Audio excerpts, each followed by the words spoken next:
नमस्कार, आप देख रहे हैं एसटीएन टुडे। मैं हूं राकेश। स्वागत है आपका हमारे खास बुलेटिन देश प्रदेश में। प्रधानमंत्री नरेंद्र मोदी ने शनिवार को देश में ऑक्सीजन की उपलब्धता बढ़ाने के लिए उठाए गए कदमों की समीक्षा के लिए मीटिंग की।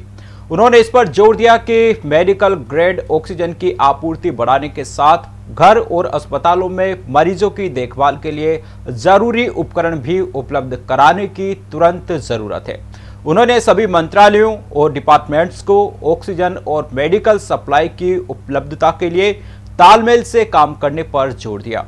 यह फैसला भी किया गया कि 3 महीने के लिए ऑक्सीजन से जुड़ी वस्तुओं उपकरणों के आयात पर बेसिक कस्टम ड्यूटी और हेल्थ सेस नहीं लगाया जाएगा। पीएम मोदी ने राजस्व विभाग को ऐसे उपकरणों के इंपोर्ट पर जल्द से जल्द कस्टम क्लियरेंस देने के निर्देश दिए। यह फैसला भी लिया गया कि कोरोना के टीकों के आयात पर बेसिक कस्टम ड्यूटी को 3 महीने के लिए खत्म कर दिया जाए। प्रधानमंत्री नरेंद्र मोदी ने शनिवार को कहा कि कोविड-19 की जिस मौजूदा चुनौती का देश सामना कर रहा है वो पिछले साल के मुकाबले बड़ी है। उन्होंने किसी भी सूरत में इस महामारी को गांवों तक पहुंचाने से रोकने के हर संभव प्रयास सुनिश्चित करने का आह्वान किया। पंचायती राज दिवस के मौके पर डिजिटल माध्यम से आयोजित एक समारोह में प्रधानमंत्री ने स्वामित्व योजना की शुरुआत की। इसके तहत 4 लाख से अधिक लोगों के बीच उनकी संपत्ति के ई-प्रॉपर्टी कार्ड वितरित किए गए। साथ ही वर्ष 2021 के लिए राष्ट्रीय पंचायत पुरस्कार भी प्रदान किए। इस अवसर पर उन्होंने विश्वास जताया कि जिस प्रकार पिछले साल कोविड-19 के संक्रमण को गांव में फैलने से रोकने में सफलता मिली थी, उसी प्रकार इस बार भी इसमें सफलता मिलेगी। उन्होंने पंचायतों से आग्रह किया कि कोरोना को गांव में पहुंचने से रोकने में वे अपनी भूमिका निभाएं। उन्होंने कहा कि पिछले साल भी आपने इस संक्रमण को गांव में फैलने से रोका था। पंचायतों ने गांव में जागरूकता पहुंचाने में भी बहुत बड़ी भूमिका निभाई थी।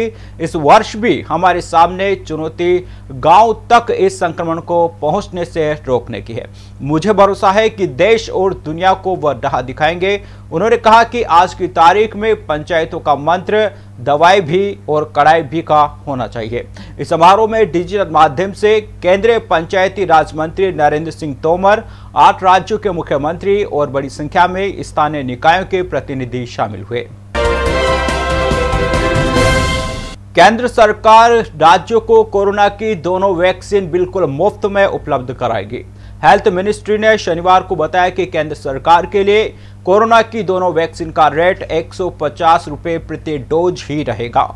इस रेट पर केंद्र वैक्सीन खरीदकर पहले की तरह ही राज्यों को मुहैया कराता रहेगा। कंपनी से सीधे वैक्सीन खरीदने की स्थिति में ही राज्य सरकारों को वैक्सीन के लिए पैसे देने होंगे। इससे पहले कांग्रेस नेता जयराम ने वैक्सीन के रेट पर सवाल उठाए थे। उन्होंने सोशल मीडिया पर एक रिपोर्ट शेयर करते हुए कहा था कि प्राइवेट हॉस्पिटल को सीरम 600 रुपए प्रति डोज के हिसाब से कोविशील्ड वैक्सीन मुहैया कराएगा। ये दुनिया की सबसे ज्यादा रेट है। उन्होंने लिखा, राज्य सरकारों को ये वैक्सीन 400 रुपए के हिसाब से मिलेगी। यह America, Britain, European union, Saudi, Bangladesh और दक्षिण अफ्रीका की सरकार की ओर से खर्च किए जाने वाले रेट से भी ज्यादा है। मेड इन इंडिया वैक्सीन का अपने ही देश में इतना ज्यादा रेट क्यों है? इसलिए कीमतों का फिर से निर्धारण किया जाना चाहिए। इससे पहले सरकार ने 1 मई से 18 साल से ज्यादा उम्र के सभी लोग वैक्सीन लगवाने का फैसला किया था। सरकार ने यह भी फैसला लिया था कि वैक्सीन बनाने वाली कंपनियां अपनी 50% सप्लाई केंद्र को करेंगी। बाकी 50% सप्लाई वे राज्य सरकारों को दे सकेंगे या उसे ओपन मार्केट में बेच सकेंगे। वैक्सीनेशन के लिए कोविन के जरिए रजिस्ट्रेशन पहले की तरह जरूरी रहेगा। वैक्सीन की कमी ना हो, इसके लिए राज्य सरकारों को कंपनियों से सीधे वैक्सीन खरीदने के अधिकार दे दिए गए थे। कोरोना वायरस के बढ़ते संक्रमण को देखते हुए मुख्यमंत्री अशोक गहलोत लगातार आमजन से कोविड प्रोटोकॉल की पालना करने की अपील कर रहे हैं। इसके साथ ही युवा पीढ़ी से भी लोगों में अवेयरनेस फैलाने का आह्वान कर रहे हैं। शनिवार को भी उन्होंने शिक्षकों से अपील करते हुए कहा कि कोरोना महामारी के कारण शिक्षकों को ग्रीष्म अवकाश समय पूर्व दिया गया है। अधिकांश शिक्षक अपने घरों पर हैं, शिक्षक समाज के पथ प्रदर्शक होते हैं, इसलिए इस आपदा के समय उनकी सामाजिक जिम्मेदारी अतिरिक्त बढ़ जाती है। साथ ही उन्होंने सभी शिक्षकों से निवेदन करते हुए कहा कि अपने पड़ोस, गांव एवं परिचित लोगों को कोरोना प्रोटोकॉल यथा मास्क, सोशल डिस्टेंसिंग एवं चिरंजीवी योजना के बारे में जागरूक करें। मुख्यमंत्री गहलोत ने कहा कि सभी शिक्षक गण समाज के प्रति अपनी जिम्मेदारी निभाते हुए चिरंजीवी योजना में अधिक से अधिक लोगों का पंजीकरण करवाने का कार्य करें। 30 अप्रैल से इस योजना में रजिस्ट्रेशन करवाने वाले परिवारों को 1 मई से 5 लाख रुपए का कैशलेस स्वास्थ्य बीमा उपलब्ध होगा, जिसमें कोविड का इलाज भी शामिल है। बता दें कि राज्य सरकार ने कोरोना के बढ़ते मामलों को देखते हुए कर्फ्यू में सख्ती शुरू कर दी है। गृह विभाग ने नई गाइडलाइन जारी करके खाद्य सामग्री और जरूरी सामान की चीजों की सभी दुकानों के खुलने का समय घटा दिया है। अब अनुमति प्राप्त दुकानें सुबह केवल 5 घंटे ही खुलेंगी। 25 अप्रैल से नई गाइडलाइन लागू होगी। 26 से निजी वाहनों में एक जिले से दूसरे जिले में यात्रा पर प्रतिबंध रहेगा। केवल बसें चलेंगी। शादी के लिए केवल एक ही कार्यक्रम होंगे। 3 घंटे का समारोह होगा और उसमें 50 से ज्यादा लोग शामिल नहीं हो सकेंगे। देश के अस्पतालों में कोरोना मरीजों के लिए ऑक्सीजन की किल्लत लगातार बनी हुई है। कई राज्यों में ऑक्सीजन आपूर्ति में अड़चनें पैदा करने की सूचनाएं भी मिली है। ऐसे में दिल्ली हाई कोर्ट ने अड़चनें पैदा करने वालों पर कड़ा रुख अपनाते हुए कहा है कि ऑक्सीजन सप्लाई को बाधित करने वालों को हम लटका देंगे।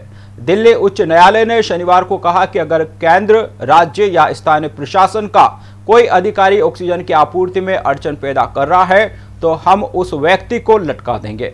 न्यायमूर्ति विपिन सांघी और न्यायमूर्ति रेखापल्ली की पीठ की ओर से उक्त टिप्पणी महाराजा अग्रसेन अस्पताल की एक याचिका पर सुनवाई के दौरान आई है। अस्पताल ने गंभीर रूप से बीमार कोविड मरीजों के लिए ऑक्सीजन की कमी को लेकर उच्च न्यायालय का रुख किया है। अदालत ने दिल्ली सरकार से कहा कि वह बताए कि कौन ऑक्सीजन की आपूर्ति को बाधित कर रहा है और कहा कि हम उस व्यक्ति को लटका देंगे। पीठ ने कहा कि हम किसी को भी नहीं बख्शेंगे।